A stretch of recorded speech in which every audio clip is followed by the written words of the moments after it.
When the mask falls, you finally hear the truth. The champagne glass shattered against my kitchen wall at exactly 8:47 p.m. on what was supposed to be the happiest night of my wife's life. I know the exact time because I was staring at my watch, counting down the seconds until I could politely excuse myself from this nightmare masquerading as Marta's 43rd birthday celebration. My name is Alex Marchand, and until 3 hours ago, I thought I was living a reasonably decent middle-class American dream. Finance manager at Morrison & Associates, 2 kids in college, mortgage almost paid off, and a wife who still looks stunning in that little black dress she wore to impress her advertising agency colleagues. The same dress she'd worn last Tuesday, when she told me she was working late on the Henderson account. Funny how lies have a way of dressing themselves up for special occasions. "Alex, honey, could you bring out the good wine?" Marta called from the dining room, her voice carrying that artificially sweet tone she reserved for public performances. Ethan brought that lovely Bordeaux, and I think everyone would appreciate something special tonight. Disarm Attache Ethan Brandt, real estate developer, BMW driver, and according to the text messages I discovered on Marta's phone 2 weeks ago, the owner of what my wife described as the most amazing hands she'd ever experienced. Those same hands were currently resting on the back of her chair, fingers occasionally brushing her shoulder in a way that made my stomach clench. I grabbed the wine from our kitchen counter, noting how Ethan had positioned himself at the head of our dining table like he owned the place. Our guests, Marta's father Eric, her sister Victoria, my boss Dave, and several couples from the neighborhood, were all engaged in animated conversation about property values and market trends, Ethan's favorite subjects, naturally. "This is really exceptional," Dave was saying, swirling the Bordeaux in his glass. "What did this run you, Ethan? 200? 3? Magistrate, 450 actually," Ethan replied with that smug smile I'd grown to despise. "But Marta deserves nothing but the best. She's been working so hard lately, staying at the office until all hours. A woman like that needs someone who appreciates her dedication." The irony was so thick you could cut it with the birthday cake knife. I took my seat at the opposite end of the table, the spot usually reserved for the host, but apparently I'd been demoted to spectator in my own home. Victoria, Marta's younger sister, and a woman who'd made a career out of other people's drama, was already 3 glasses deep and getting that dangerous glint in her eye. "You know, Alex," Victoria said, pointing her fork at me like a tiny sword, "you should take lessons from Ethan here. Look how attentive he is to Marta. When's the last time you bought your wife something really special?" "Shimmer, last Tuesday," I replied evenly. "I bought her a new phone charger when hers mysteriously went missing." Marta's face flushed slightly. She knew I knew about the burner phone. "Oh, Alex!" Eric boomed from across the table. Marta's father was a large man with strong opinions and an even stronger voice. "Always the practical one. No romance, no passion. My daughter deserves poetry, not phone chargers. Poetry doesn't keep the lights on. Poetry doesn't keep your phone charged when you're working late," I said, meeting Marta's eyes directly. "But I suppose some people have other ways of staying energized." The table went quiet for a moment. Dave, bless him, tried to change the subject by complimenting Marta's earrings, a pair I'd never seen before and certainly hadn't bought. They looked expensive. Real estate developer expensive. "Those are gorgeous, Marta. Anniversary gift?" "Something like that," Marta murmured, touching one of the diamonds delicately. "From someone who pays attention to details." That's when I excused myself to get more wine and ended up throwing the champagne glass against the kitchen wall. The sound was immensely satisfying, like the crack of thunder before a storm you've been waiting for all summer. When I returned to the dining room, Ethan was standing behind Marta's chair with his hands on her shoulders, massaging them gently while she leaned back into his touch. Right there, in front of everyone, in front of me. "I have an announcement," Ethan said, his voice carrying the confidence of a man who believed he'd already won. "I've been wanting to say this for weeks, but tonight feels perfect." Shimmer into his jacket pocket and pulled out a small velvet box. The room erupted in gasps and excited chatter. Victoria clapped her hands together like a delighted child. Eric raised his wine glass in premature celebration. Dave looked confused, but tried to smile supportively. Our neighbors, the Hendersons, exchanged meaningful glances. And Marta? Marta looked radiant in a way I hadn't seen in years. "Ethan, you can't be serious," she said, but her voice held no protest, only wonder. "I've never been more serious about anything in my life," he replied, dropping to one knee beside her chair. "Marta Elizabeth Marchand, you are the most incredible woman I've ever known. You're brilliant, beautiful, passionate, and you deserve a man who recognizes your worth. Will you do me the honor of becoming my wife?" Maxim's silence that followed lasted exactly 4 seconds. I know because I counted them, the way you count the space between lightning and thunder to measure how close the storm has come. "Yes," Marta whispered, tears streaming down her face. "Yes, of course. Yes." The room exploded in cheers and congratulations. Eric was on his feet, pumping Ethan's hand and declaring it the best birthday gift his daughter had ever received. Victoria was crying and hugging everyone within reach. The neighbors were taking photos with their phones. And I was still sitting at the far end of the table, watching my wife of 21 years accept another man's proposal at her birthday party in our dining room. "Well," I said, standing up slowly. My voice cut through the celebration like a knife through silk. "This is certainly unexpected." Everyone turned to look at me. Marta's face had gone pale, but her chin was raised defiantly. Ethan stood protectively beside her, one hand still on her shoulder. "Alex," Marta began, but I held up my hand. "No, please, don't let me interrupt this beautiful moment," I continued, walking around the table toward them. "I mean, what's more romantic than a marriage proposal at a married woman's birthday party? In her husband's house. It's like something out of a fairy tale." "Now see here, Alex," Eric started, his face reddening. "You've been neglecting my daughter for years. A real man would have seen this coming." "And for so, I saw it coming," I replied calmly. "The question is, did anyone else?" I rested around the table at our guests, people who'd been in our home dozens of times, who'd eaten our food and drunk our wine and pretended to be our friends. Dave was staring at his plate. The Hendersons were suddenly very interested in their phones. Only Victoria met my gaze, and she had the grace to look slightly ashamed. "You all knew," I said. It wasn't a question. "Alex, please don't make a scene," Marta said quietly. "We can discuss this privately later." "Later?" I laughed, and it sounded harsh even to my own ears. "After the engagement photos? After you've picked out china patterns? When exactly were you planning to mention this little development to your current husband?" Ethan stepped forward, puffing out his chest like a rooster in a henhouse. "Look, Alex, I understand this is difficult, but Marta and I are in love. We didn't plan for this to happen, but sometimes the heart wants what it wants." "Discharged," I repeated slowly. "Is that what we're calling it?" "Alex," Dave said nervously, "maybe we should all take a step back here." "No, Dave. I think we should take several steps forward, into the light of honesty." I walked to our china cabinet and pulled out a manila envelope I'd hidden behind Marta's grandmother's tea service. "Since we're making announcements tonight, I have one too." Marta's eyes widened as she recognized the envelope. "Alex, don't." "Don't what? Don't share the good news with our friends and family?" I opened the envelope and pulled out a thick stack of papers. "These are divorce papers, filed this morning. And these," I pulled out another set, "are financial disclosure statements showing exactly how much community property we have to divide." I spread the papers across the dining table like a dealer laying out cards.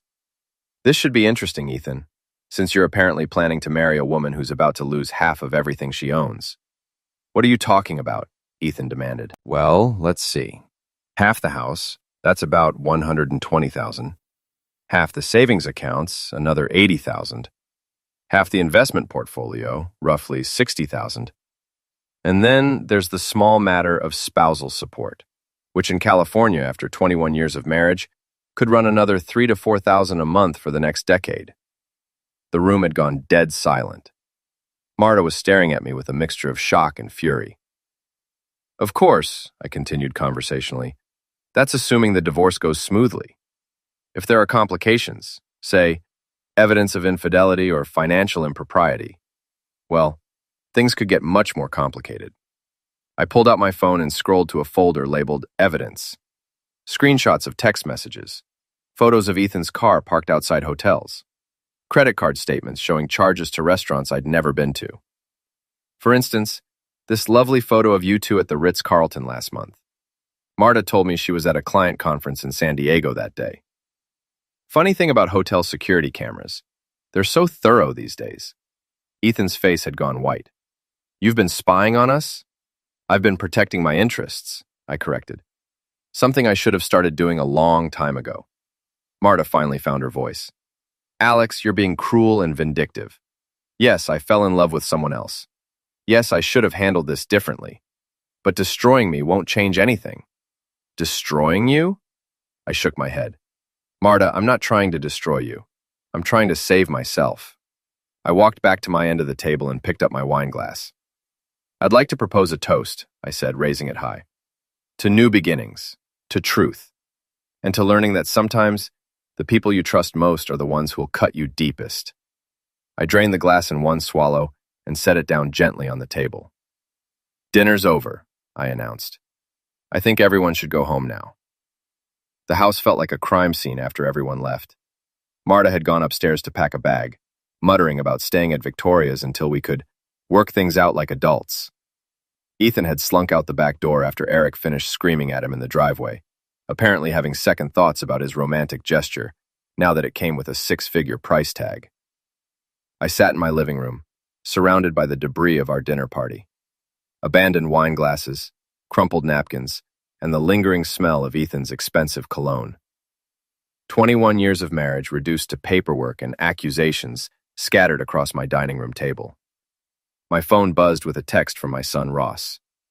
Dad, Victoria posted something on Facebook. Are you okay? Of course she had. Victoria couldn't keep a secret if her life depended on it, and a family scandal was basically Christmas morning for her. I didn't bother checking social media. I knew exactly what kind of narrative she'd be spinning. Poor Marta, trapped in a loveless marriage with a cold, controlling husband who couldn't appreciate her vibrant spirit. The truth, as usual, would be the first casualty. I poured myself 3 fingers of bourbon, the good stuff I'd been saving for special occasions, and tried to figure out what came next. The divorce papers were real enough. I'd filed them that morning after weeks of preparation. But the financial disclosures were slightly optimistic. Our actual assets were about 60% of what I'd claimed, and California's community property laws meant Marta would get her fair share, regardless of her infidelity. But Ethan didn't know that, and neither did Marta, apparently, based on the way her face had drained of color when I started rattling off numbers.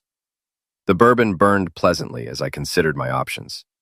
I could play the wounded husband, gather sympathy from our mutual friends, and hope for a clean divorce that left me with enough dignity to start over.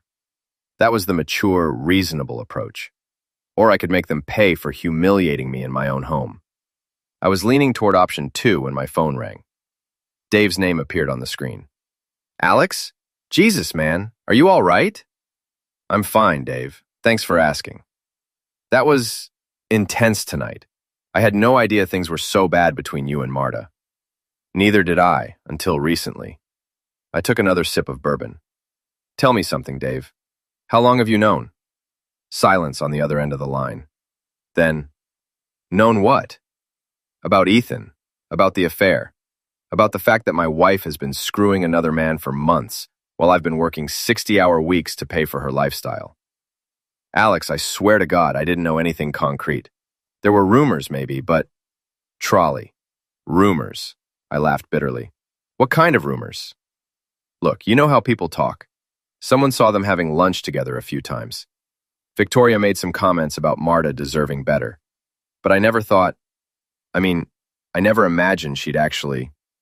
chess on me, accept another man's proposal at her birthday party, in front of our friends and family. I'm sorry, Alex. I really am. If there's anything I can do... Actually, there is something. I set down my glass and walked to the window overlooking our backyard. Ethan's BMW was gone, but I could still see the tire tracks in my freshly seeded lawn where he'd parked. I'm going to need some time off work. Personal leave. A few weeks, maybe a month. Of course, whatever you need. HR will handle the paperwork. Thanks, Dave. You just follow over those in somewhere. Thanks, Dave. You're a good friend. After I hung up, I realized I'd just lied to my boss. Dave wasn't a good friend. A good friend would have warned me about the rumors. A good friend wouldn't have sat at my dinner table making small talk while my wife flirted with her lover right in front of me. But then again, I was discovering that my definition of friendship might have been a little naive. I was contemplating a second bourbon when Marta came downstairs with a suitcase and her laptop bag. She changed out of the black dress into jeans and a sweater, her armor for the difficult conversation she thought we were about to have. "Alex, we need to talk. I think we've said enough for one evening. Please, just 5 minutes." She sat down across from me, carefully avoiding the chair where Ethan had been sitting. "I know you're angry, and you have every right to be, but this doesn't have to be ugly." "Ugly?" I stared at her. "Marta, you accepted another man's marriage proposal at your birthday party. In our house. In front of our friends. Exactly how much uglier could this get? I didn't plan for it to happen that way. Ethan surprised me. I was as shocked as you were. Shocked, but not shocked enough to say no." She looked down at her hands, where Ethan's engagement ring caught the lamplight. She was still wearing it, I noticed, along with the wedding ring I'd given her 21 years ago. "I love him, Alex. I know that's hard to hear, but it's the truth. We fell in love, and we want to be together." "How long?" "What? How long have you been sleeping with him?" Her face flushed. It's not just about Zex. "How long, Marta?" 6 months, maybe 7. I nodded slowly. "And how long have you been planning to leave me?" "I wasn't planning anything. It just happened.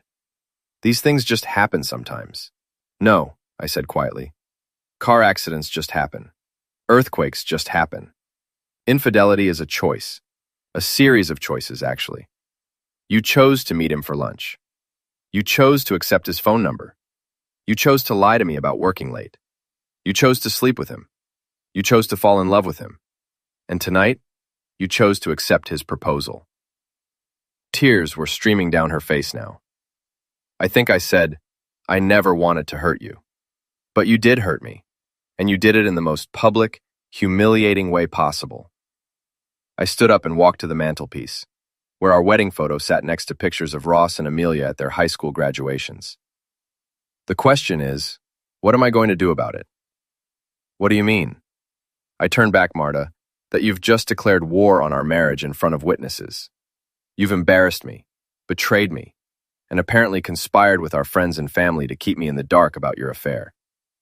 Did you really think I was just going to roll over and make this easy for you?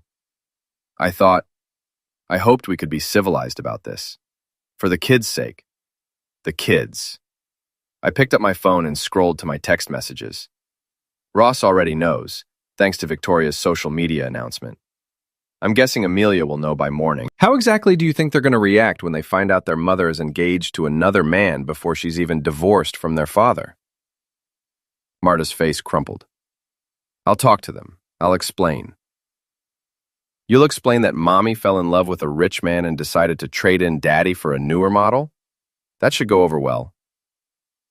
"That's not fair." "Fair?" I laughed, and it sounded ugly even to me. "Marta, you gave up the right to talk about fairness the moment you started screwing Ethan Brandt." She flinched as if I'd slapped her. "You don't have to be crude. I'm just calling it what it is. You want to leave me for another man? Fine. But don't expect me to make it easy for you. And don't expect me to pretend this is some kind of amicable, mutual decision." I walked to the front door and opened it. "You should go. Victoria's probably waiting up for you with a bottle of wine and a list of lawyers." Marta stood up slowly, gathering her bags. When she reached the door, she turned back to me. "I did love you, Alex. I want you to know that. I loved you for a long time."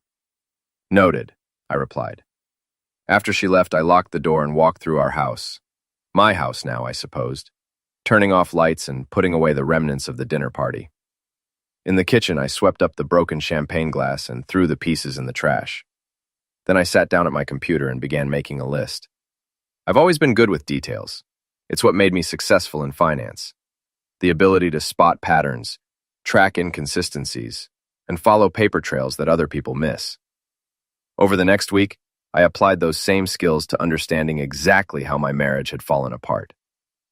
The first thing I discovered was that Marta and Ethan had been much less careful than they thought.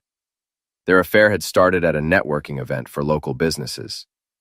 Ethan's development company had hired Marta's advertising agency to handle marketing for a new residential project, and apparently, the professional relationship had quickly become personal. Hotel receipts, restaurant charges, and even a weekend trip to Napa Valley that Marta had told me was a girls' spa retreat with Victoria. Victoria, it turned out, had been covering for her sister from the beginning. She'd provided alibis, taken fake photos to support Marta's lies, and even helped arrange meetings by inviting them both to the same social events. The family loyalty I'd always admired in the sisters had been weaponized against me. But the most interesting discovery was Ethan's financial situation.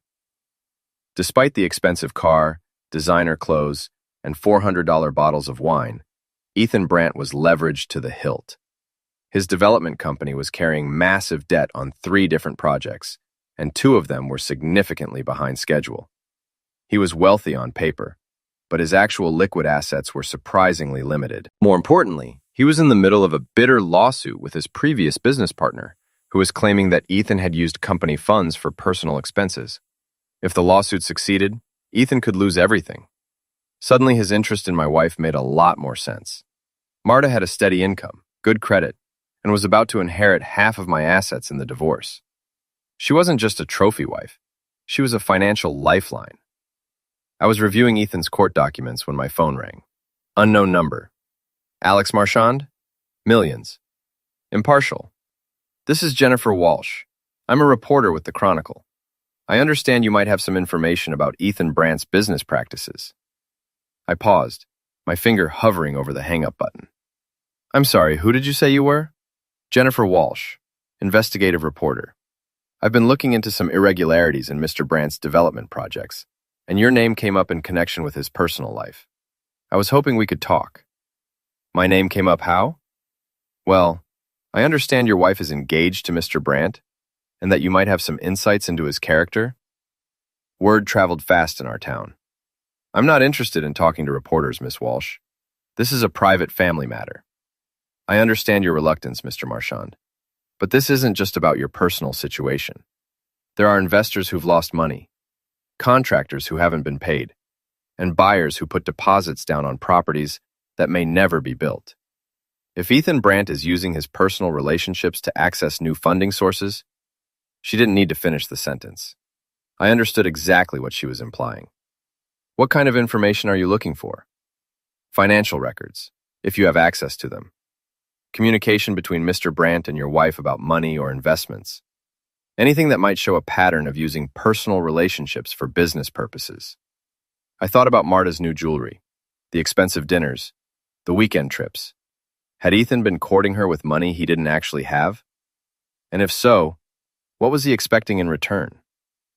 I'll think about it, I told Jennifer Walsh. I hope you will. My number is 555-0147 if you change your mind. After I hung up, I sat staring at my computer screen for a long time.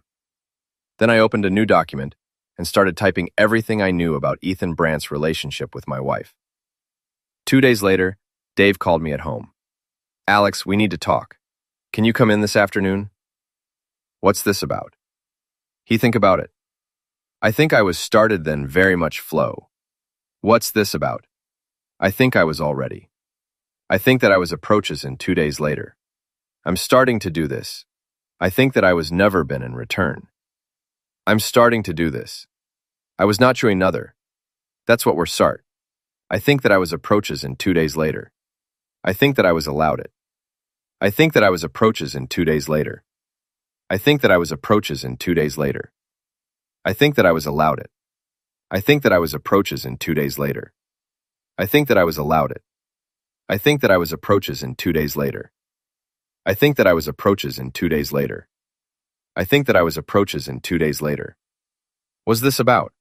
Just come in, okay? And bring whatever documentation you have about your personal accounts. Microsoft dropped. Dave, what's going on?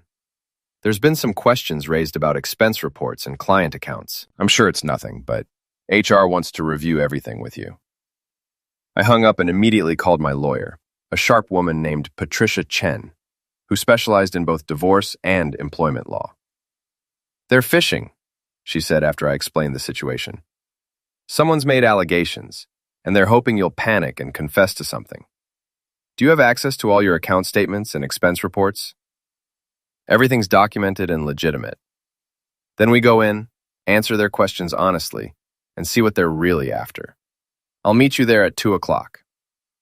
The meeting was a nightmare. HR had received an anonymous tip that I'd been using company resources for personal investigations, specifically hiring private investigators to spy on my wife. They had copies of charges to my corporate credit card that supposedly supported this claim. The problem was, I'd never hired any private investigators. I'd done all my research myself, using public records and social media. But someone had created a very convincing paper trail suggesting otherwise. "These charges to Pinnacle Investigations," the HR director said, sliding a printout across the table. "Can you explain these?" I stared at the document.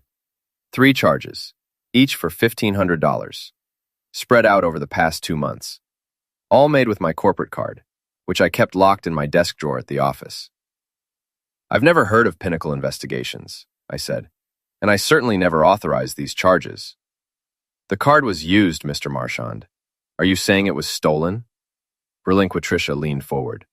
"We're saying my client needs time to investigate these allegations. This meeting is over." As we walked to the parking garage, Patricia was already making plans. "Someone's setting you up. The question is who and why. Do you have access to security footage from your office?" "Maybe. But I think I know who's behind this. Relinquicits. Your wife? His boyfriend. He's desperate for money, and if I lose my job, it affects my ability to pay alimony and child support. Plus, if I'm fired for cause, it gives Marta leverage in the divorce proceedings." "Can you prove it?" "Write about Jennifer Walsh and her investigation into Ethan's business practices." "I'm working on it." That evening, I called the reporter back. "Ms. Walsh, this is Alex Marchand. I think we should meet." Jennifer Walsh was younger than I'd expected, maybe 35, with the kind of sharp intelligence that made me understand why she'd been able to uncover Ethan's financial problems. We met at a coffee shop downtown, far from both my office and Marta's advertising agency. "Tell me about Pinnacle Investigations," I said without preamble. She raised an eyebrow. "That's interesting. Why do you ask?" "Because someone used my corporate credit card to pay them $1,500 3 times over the past 2 months, and I've never heard of them." "Pinnacle Investigations is a shell company," she said, "registered 6 months ago by someone using a fake address. They don't actually provide investigation services." "What do they provide?" "Money laundering, mostly. You pay them for fake services, they take a cut, and they transfer the rest to wherever you really want it to go. It's a way to move money without leaving obvious traces." The pieces were falling into place. Someone's been using my credit card to funnel money through Pinnacle, and now they're trying to frame me for corporate fraud. "Who has access to your card?" "It should be locked in my desk at work, but..." I thought about all the late evenings Marta had spent at the office recently. All those times she'd claimed to be working on the Henderson account. "My wife has been having an affair with Ethan Brandt. She could have gotten access to my office." Jennifer pulled out a tablet. And started taking notes. "This is perfect, actually. I've been trying to trace Pinnacle's funding sources. If your card was used, I can subpoena the records and follow the money trail." "What do you think we'll find?" "If I'm right, evidence that Ethan Brandt has been using your wife to access your credit and potentially your bank accounts. It's a classic romance scam, except usually the sufferer doesn't have a spouse helping the scammer." The coffee in my cup had gone cold, but I barely noticed. "You're saying Marta's been helping him steal from me?" "I'm saying it's possible. The timing fits. Affair starts, mysterious charges appear on your corporate card. Someone tips off your employer about alleged financial improprieties. It's a coordinated attack designed to destroy your credibility and your income." "But why? If they just wanted to be together, why not ask for a divorce?" Jennifer smiled grimly. "Because divorce means splitting assets 50-50. Destroying you financially means Marta gets everything. Plus, she looks like the innocent sufferer of a husband who lost his mind and his job due to his own misconduct." I felt sick. "How do we prove it?" "We follow the money. I'll get the subpoena for Pinnacle's records. You need to document everything. When your wife had access to your office, what she knew about your accounts, any conversations about money or investments. And we need to move fast, because if they realize we're onto them, they'll destroy the evidence. Over the next week, I became a man obsessed. I tracked every conversation, every lie, every moment when Marta could have accessed my personal information. I reviewed bank statements, credit card bills, and expense reports going back 6 months. I even installed a hidden camera in my office to see if anyone was accessing my desk after hours. What I found was worse than I'd imagined. The camera caught Marta entering my office at 11:30 p.m. on a Tuesday, using a key card that should have been deactivated when she stopped consulting for our company 2 years ago. She went straight to my desk, photographed several documents with her phone, and copied information from my computer. But the real smoking tool came from Jennifer's investigation into Pinnacle. The shell company had received payments from 12 different sources over the past 6 months, including my corporate card, 2 other men's business accounts, and a woman's personal checking account. All of the sufferers were middle-aged, recently divorced or separated, and had been romantically involved with people connected to Ethan Brandt. Marta wasn't his first sufferer. She was part of a pattern. "It's a romance fraud ring," Jennifer explained when we met again. "Ethan targets wealthy, unhappy spouses, usually women, but you're not his first male sufferer. His accomplices seduce the targets, gain access to their financial information, and systematically drain their accounts while setting them up to take the blame. How many people has he done this to? At least 6 that I can prove. Maybe more. The total losses are over $2 million. I stared at the evidence spread across the table between us. Photos, bank records, court documents, and a detailed timeline showing how Ethan and his associates had been running this scam for at least 3 years. What happens now? Now we go to the police. And the FBI, since this crosses state lines. Your wife and her boyfriend are looking at federal fraud charges. And me? You're a sufferer, Alex. Your employer will have to drop their investigation once they see this evidence. You might even be able to sue for damages. I should have felt relieved. Instead, I felt empty. My wife hadn't just cheated on me. She'd helped criminals steal my identity and destroy my reputation. The woman I'd loved for 21 years had been planning to destroy me. "There's something else," Jennifer said quietly. "The engagement ring Ethan gave your wife? It's fake. Cubic zirconia in a gold-plated setting, worth maybe $200. Even his proposal had been a lie. That evening, I called Ross and Amelia to tell them what I'd discovered. Both of my kids were furious, not at me, but at their mother. "Dad, we had no idea," Amelia said through tears. "We knew about the affair, but we never imagined she'd do something like this. How long have you known about Ethan?" "Months. Victoria let it slip at Easter dinner. We wanted to tell you, but Mom begged us not to. She said she was going to end it and work things out with you. And you believed her?" "We wanted to believe her," Ross said. We hoped she'd come to her senses. We never thought she'd actually leave you for him. I'm sorry you had to find out this way." "We're sorry we didn't warn you," Amelia replied.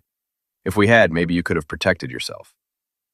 After I hung up, I poured myself a bourbon and sat in my living room, thinking about the past 6 months. All the signs I'd missed, all the lies I'd believed, all the times I'd blamed myself for our marriage falling apart. Tomorrow, Jennifer would publish her story about Ethan's fraud ring. The FBI would start making arrests, and Marta would discover that her new fiancé wasn't a wealthy real estate developer. He was a career criminal who'd used her to steal from her own husband. But tonight, I had one more phone call to make. "Alex, it's almost midnight. What's wrong?" Mita sounded sleepy, probably curled up in Victoria's guest room, dreaming about her new life with Ethan. I almost felt sorry for her. Almost.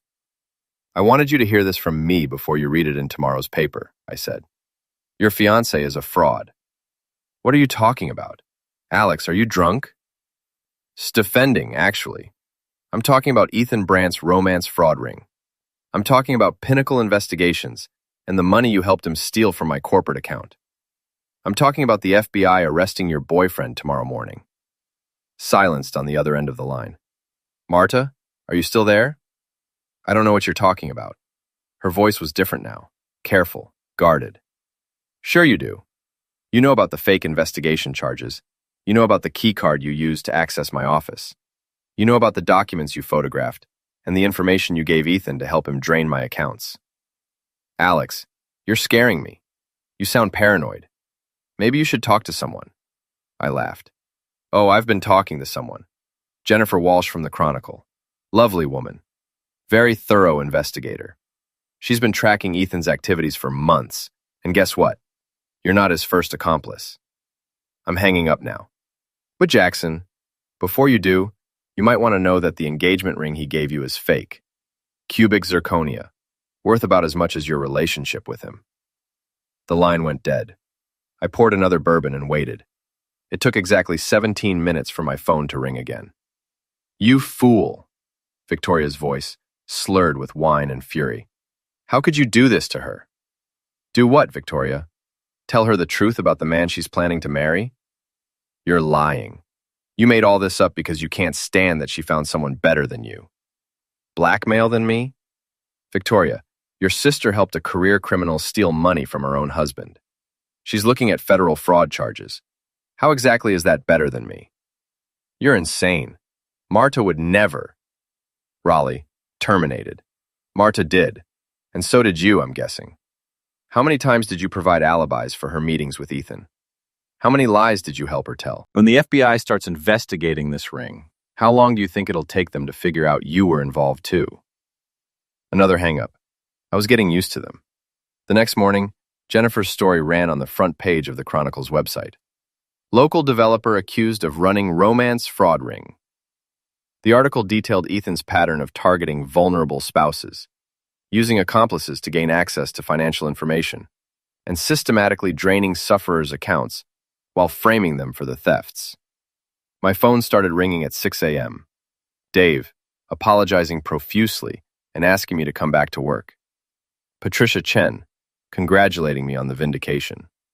Ross and Amelia, worried about their mother but proud of their father for fighting back. And at 8:30 a.m., a call from a number I didn't recognize. Mr. Marchand? This is Agent Sarah Morrison with the FBI. We'd like to speak with you about Ethan Brandt and your wife's involvement in his activities. Ibra, when would you like to meet? How about right now? We're parked outside your house. I looked out my front window and saw 2 black SUVs in my driveway. Apparently, the FBI didn't waste time. Agent Morrison was a serious woman in her 40s who got straight to the point.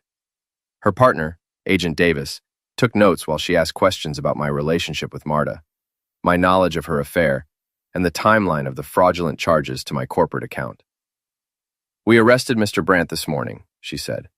He's cooperating, which means he's giving us information about his accomplices in exchange for a reduced sentence. My wife? That she was a willing participant who helped him access your financial information and provided cover for his activities. He claims she knew exactly what they were doing. My heart sank. Part of me had hoped Marta was just a sufferer herself, manipulated by a smooth-talking con man. But if Ethan was telling the truth, what happens to her now? It depends on what we find when we search her sister's house this afternoon, and on whether she's willing to cooperate with our investigation. After the agents left, I sat in my kitchen drinking coffee and trying to process what was happening. In less than 24 hours, my cheating wife had become a federal criminal. Her lover was in jail, and I'd gone from suspected embezzler to key witness in a major fraud case. My phone buzzed with a text from an unknown number. We need to talk. Meet me at Riverside Park in 1 hour. Come alone. M. Marta wanted to meet. Against my better judgment, I drove to the park. She was sitting on a bench overlooking the river, still wearing the clothes from yesterday, but looking like she'd aged 5 years overnight. The engagement ring was gone from her finger. They arrested him, she said without looking at me. I know. They arrest me too, aren't they? I sat down beside her, maintaining careful distance. That depends on what you've done, Marta, and on whether you're willing to tell the truth. She started crying then, ugly sobs that shook her whole body. I never meant for any of this to happen. I fell in love with him. He made me feel special, important, like I mattered. No, I didn't, not really. We were just going through the motions, Alex. You know we were. We hadn't been happy for years. So you decided to destroy me instead of just asking for a divorce? I didn't know what he was doing at first. He said he needed help with some business research, that you had access to information that could help him with a deal. He made it sound harmless. When did you realize it wasn't harmless? She wiped her eyes with the back of her hand. When he asked me to use your credit card to pay for the fake investigation services. He said it was just temporary, that he'd pay you back. But I knew it was wrong. But you did it anyway. I was in love with him. I thought we were going to be together. He promised me we'd pay you back everything, plus interest. He said once his development projects came through, we'd have more money than we knew what to do with. And you believed him. I wanted to believe him. She looked at me for the first time since I'd sat down. Alex, I'm so sorry. I know that doesn't fix anything, but I need you to know that I never wanted to hurt you like this. But you did hurt me. You humiliated me, betrayed me, and tried to destroy my career and my reputation. All for a man who was using you to steal from your own husband. I know, and I hate myself for it. But please, Alex, our kids, they don't need to see their mother go to prison. Isn't there some way to fix this? I looked at her sitting there, broken and desperate, and felt something I hadn't expected. Pity. Not forgiveness, not love, but genuine pity for what she'd done to herself. The FBI wants you to cooperate against Ethan and his other accomplices. If you tell them everything, and I mean everything, they might be willing to work out a deal. What kind of deal? Reduction charges, maybe probation instead of prison time. But you'd have to testify against him. You'd have to admit publicly what you did. She nodded slowly. And us? Is there any chance? No, Marta, we're done. The divorce goes through, you get whatever the court decides is fair, and we try to co-parent our kids as best we can. But us? We're finished. She started crying again, but I didn't comfort her. That wasn't my job anymore. I'll call Agent Morrison, she said finally. I'll tell them everything. Good. It's the right thing to do.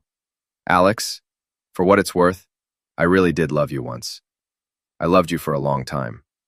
I know you did. And I loved you too. But love isn't enough when trust is gone. I left her sitting by the river and drove home to start the next chapter of my life. 6 months later, I was standing in the same spot where Ethan Brandt had proposed to my wife. But the dining room looked completely different. New furniture, fresh paint, and most importantly, new people sitting around my table. Jennifer Walsh was there, having become a good friend during the investigation and trial. Patricia Chen, who'd handled both my divorce and the civil lawsuit against Ethan's criminal enterprise. Dave and his wife Sarah, who'd stood by me through the whole ordeal. Ross and Amelia, who'd moved back home after college to help me rebuild. And Agent Morrison, who'd become something more than just the FBI investigator on my case. I still can't believe it's over, Jennifer said, raising her wine glass. 2 years of investigation, 8 arrests, and over $3 million recovered for the sufferers.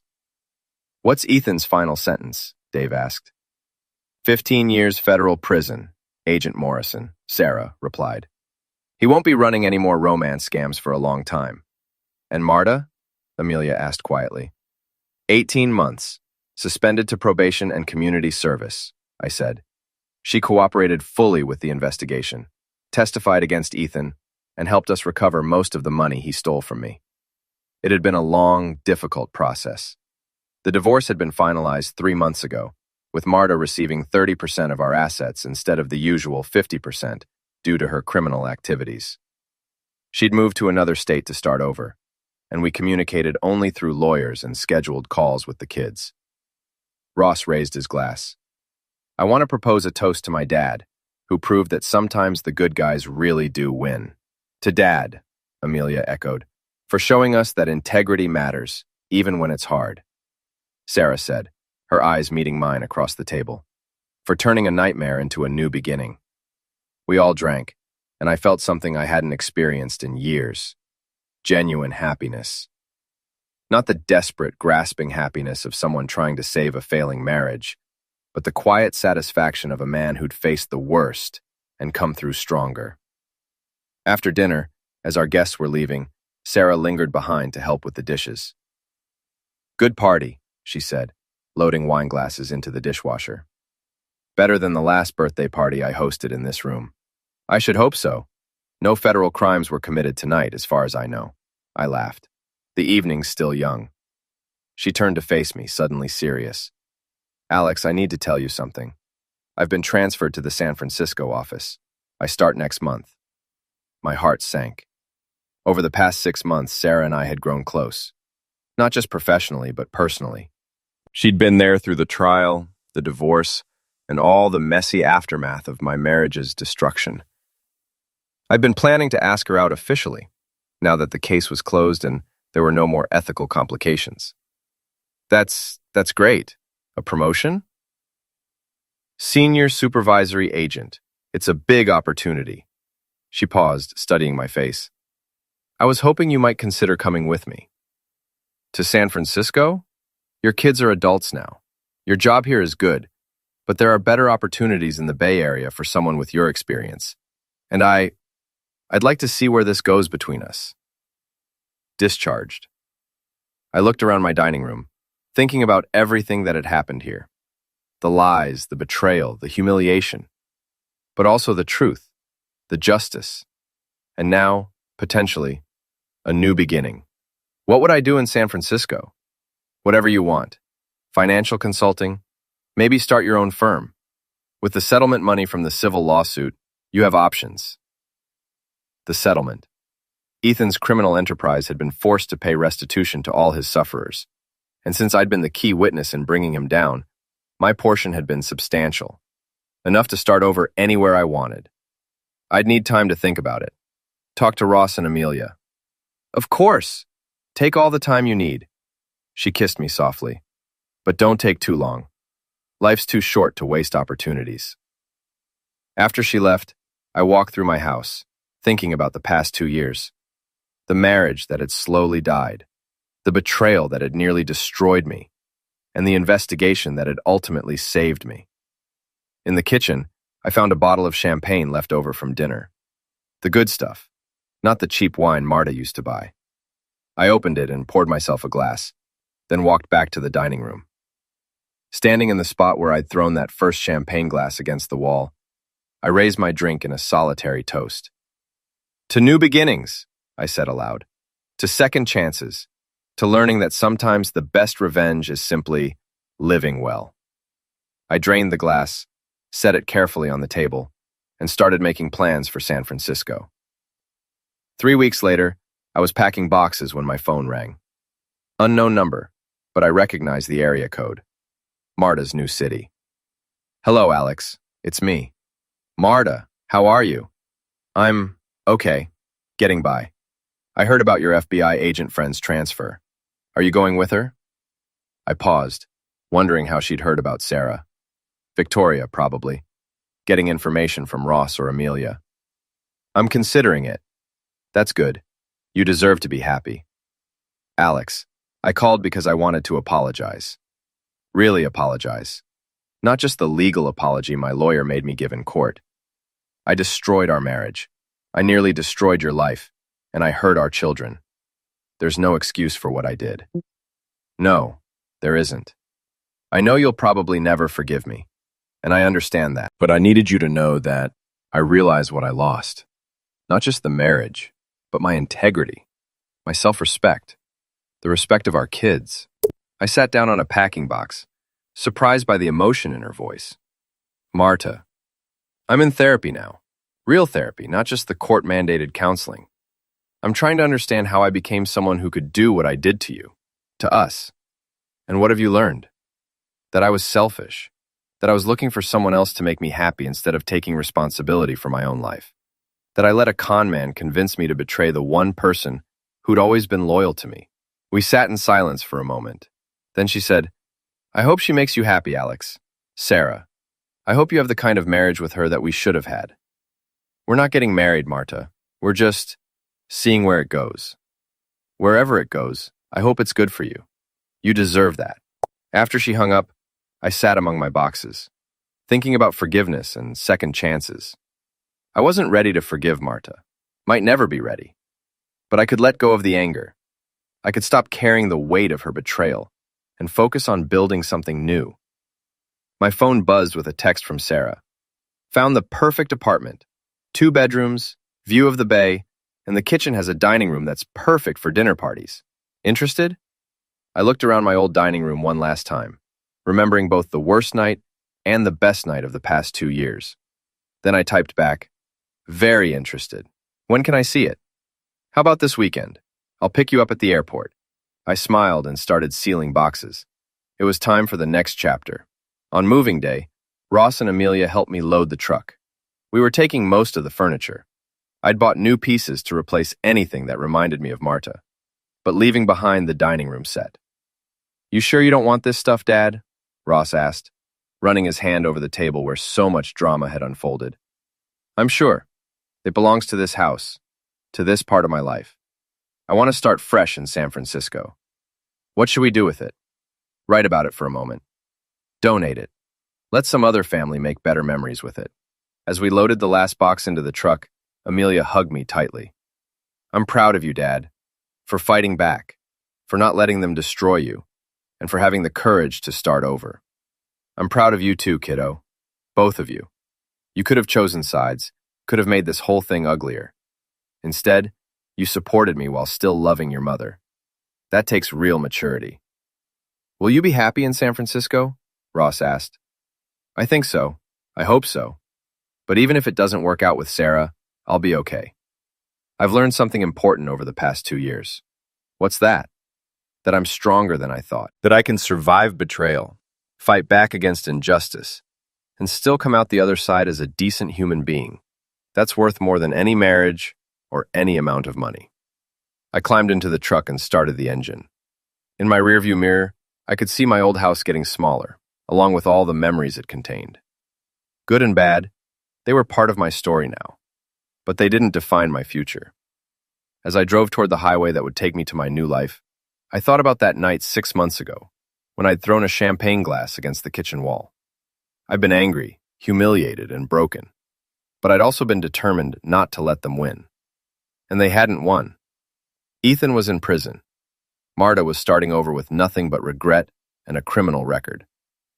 Victoria had been investigated by the FBI and, while not charged, had lost most of her friends when the truth came out.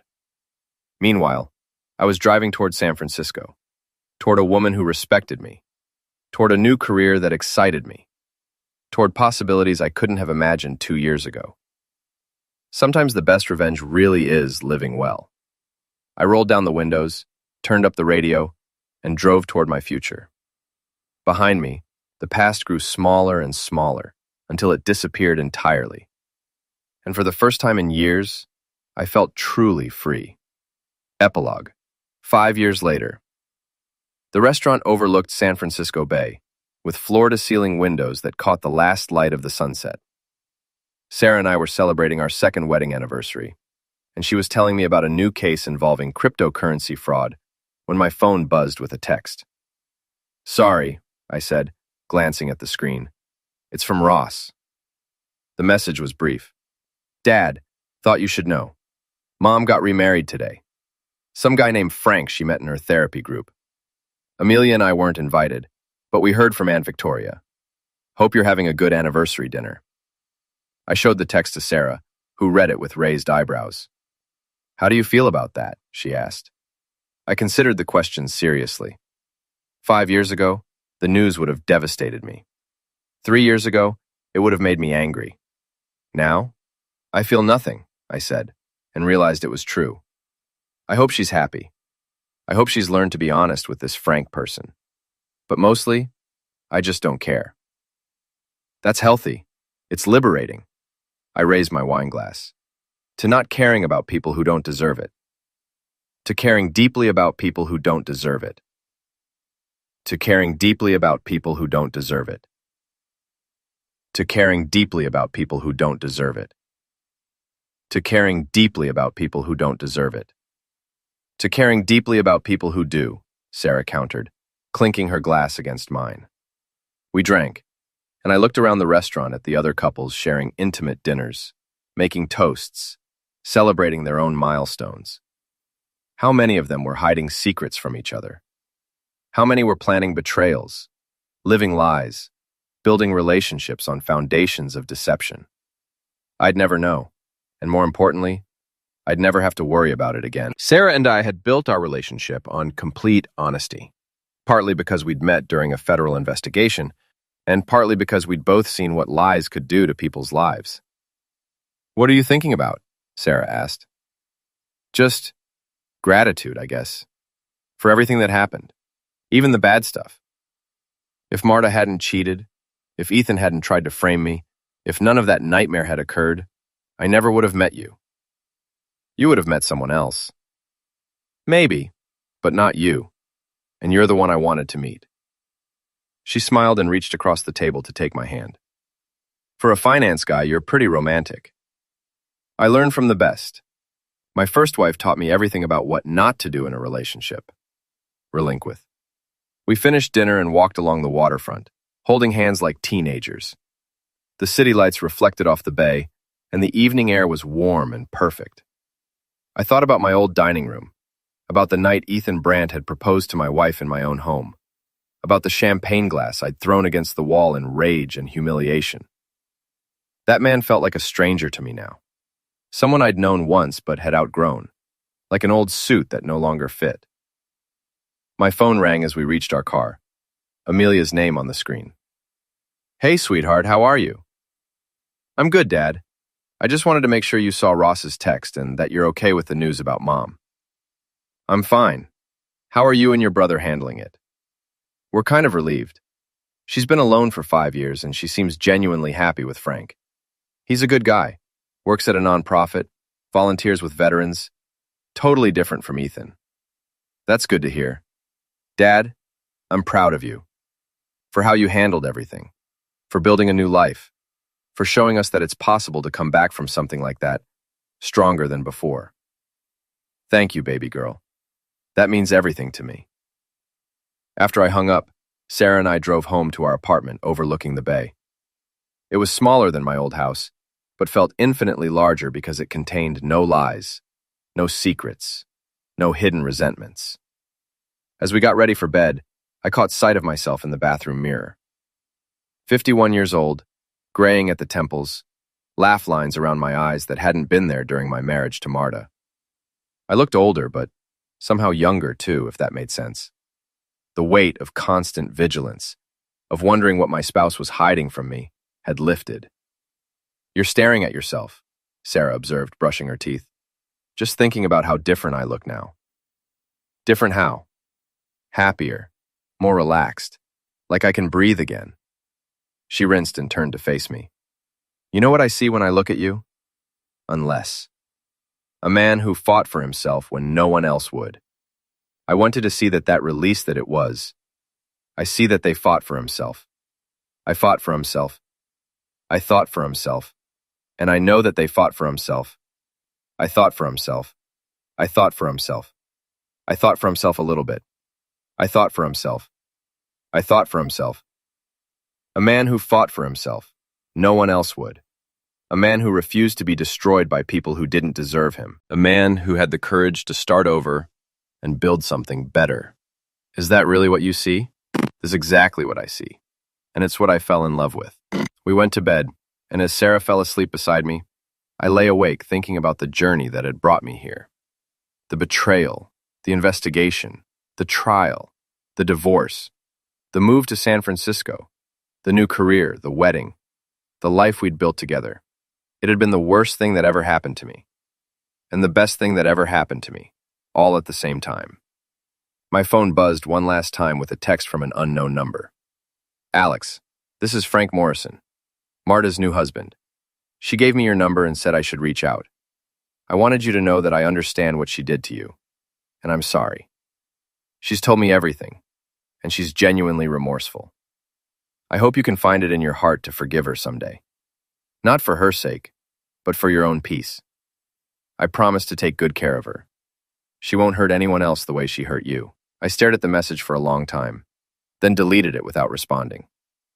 Some conversations belonged to the past, and I was firmly focused on the future. I set the phone aside and pulled Sarah closer, listening to her steady breathing in the darkness. Tomorrow, we would wake up in our honest home, go to our fulfilling jobs, and continue building a relationship based on trust and mutual respect. Tonight, I would sleep peacefully beside a woman who loved me enough to tell me the truth, even when it was difficult.